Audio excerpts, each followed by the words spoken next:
Hello, and thank you for clicking on this video. So I wanted to ask you, do you need proof of a creator? So I really, all my life, I've heard people who don't believe and they say, oh, well, I want proof. I only believe what I see. Okay. Which really is, it's kind of hard to see without looking. If that makes sense. It's hard to see without seeking. Um, However, stick with me in this video because no matter if you do know the creator or if you don't believe in the creator, either way, um, stick with me here and just I've got proof. Okay. Now, there's two parts of this. Really, there's a preface to this, and this is true with anything. Okay. Are you open to proof? Like, if you're faced with proof, are you humble enough to accept it? That's really the first hurdle for many people. That's hard to get over. And I've talked about this before. You know, you have to put truth first over your own agenda, truth over your own ego and pride, truth over being right because you can be wrong. I mean, does everyone do you have you ever been wrong? I think we've all been wrong about things. Okay, there's nothing. You shouldn't really take it as hurting your pride unless you've already fed it and inflated it to an illusion level that will hurt because it takes you down a notch or two. But we've all been wrong. So I mean, there's no shame in being wrong. It's actually shameful being wrong, faced with proof, and not humbling yourself enough to accept it. Okay, so that's really that's a preference to a preface to this.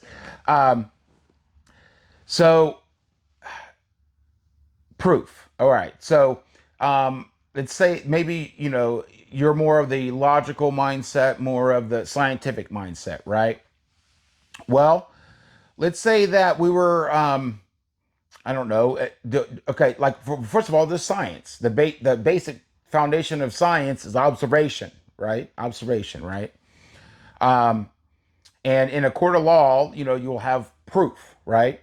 So like for example, um, if if you see a building, it would you accept that there's proof? That's proof of that there's a builder. If you saw a painting, would you take that as proof that there was a painter? Like, can the building construct itself? Can the painting paint itself? If you saw a picture laying on a table, is that proof enough that there was a photographer? Okay. If you saw a book, is that proof enough that there was a writer? Correct. Um, just like in like let's say, kind of going extreme, but like a murder trial, there was a bullet, there was a gun, there were fingerprints. Like that's like you knew that there was a killer that used that gun, and a bullet was shot, and that bullet landed in someone.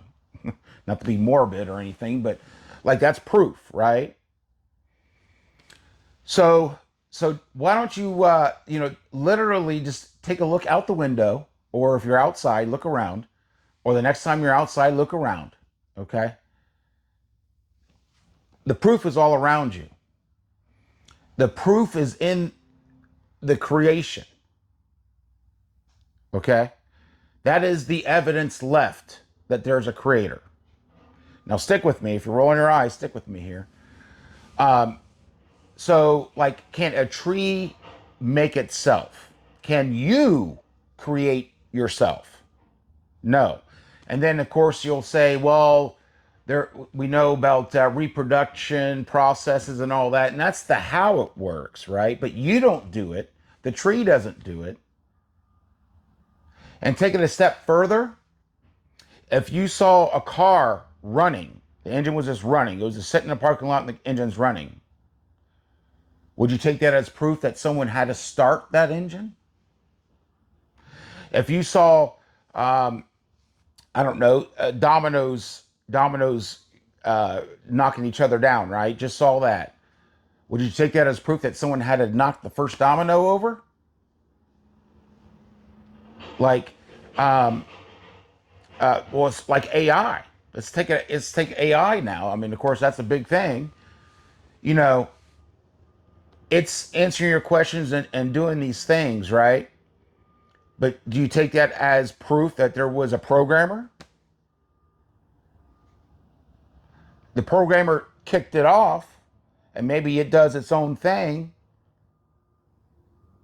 but it doesn't take away that there was had to be a programmer. There had to be a start. In science, for anything to go in motion, there has to be an initial force, and that's science. Okay. No matter if it's a well-oiled machine that can reproduce itself, something had to design that system. Something had to create the first one. Okay. So the proof is all around you. And I've said this so many times before. It's like right in your face, but I never, like for me personally, most of my life I never saw it. And it was right there in front of my face. Like I wasn't thinking big enough about God because I kept him like an idea and there was separation. No, it's literally all that there is being created by the creator. God is the great I am that I am. Okay? The proof is all around you. Okay? Now, let's take this another step further. Okay? Let's say you don't, okay, well, you're on the fence. Okay, well, maybe, or whatever. You want more proof, right? Okay, you want more proof. So, like, of course, we take testimonies from people. Like in a court of law, it's testimonies, right? Scientific journals or papers written by people that did the observations, correct? The testimonies. But we have testimonies of God's work throughout history of man, forever, since the beginning. So are you just going to throw all that testimony out? And a court of law testimony is upheld. In science, that's what builds all. If no one took testimony in science, that means every single person would have to do every single experiment before something was accepted. That's ridiculous. Okay? There's a point where you have to accept the proof. How much proof do you need? How much proof do you need? Now, I've talked about this before. You know, if if you ask, if you knock on the door, it will be opened. If you seek, if you desire to know truth, even if that means that your current foundation, what you think and believe is wrong, if you have to be humble yourself enough to admit that. Okay? Or otherwise, you can literally have proof all over and you'll still make excuses to not accept it. So if you are one who, you know, do you need proof there, you know, a proof of a creator, is there ever going to be enough proof? I would ask you. Because the proof really is all around. But again, I'm guilty. I mean, I never saw it most of my life. And it was like, it's, it's, it's like, and for if you know what I'm talking about, you know what I'm about to say here. Like, it's like so obvious. I don't know how I didn't see it. Like, it's so simple. I don't know how I didn't see it and understand it. I complicated things. Well, that couldn't be that because it's, you know, too simple, too easy. Well, part of that too is my pride and my ego. Because, and this is kind of a little side note, I'm going to end this video here soon. I've got verses also to read real quick, but a side note too. What is blinding is your pride, your ego and your pride, right? Because the thing is if you have to admit that, you know what, yes, there's proof all around of a creator, then that means you have to really take a hard look at yourself. Are you living your life the way you should be? You would have to take a hard look at yourself in the mirror. Are you doing evil actions? Are you a good person?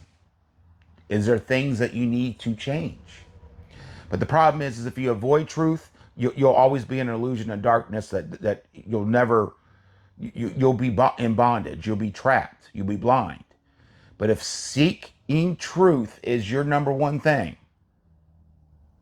if you understand that believing in illusions and lies and things that aren't real and true is worthless, and only truth is worthwhile, then seek and find it.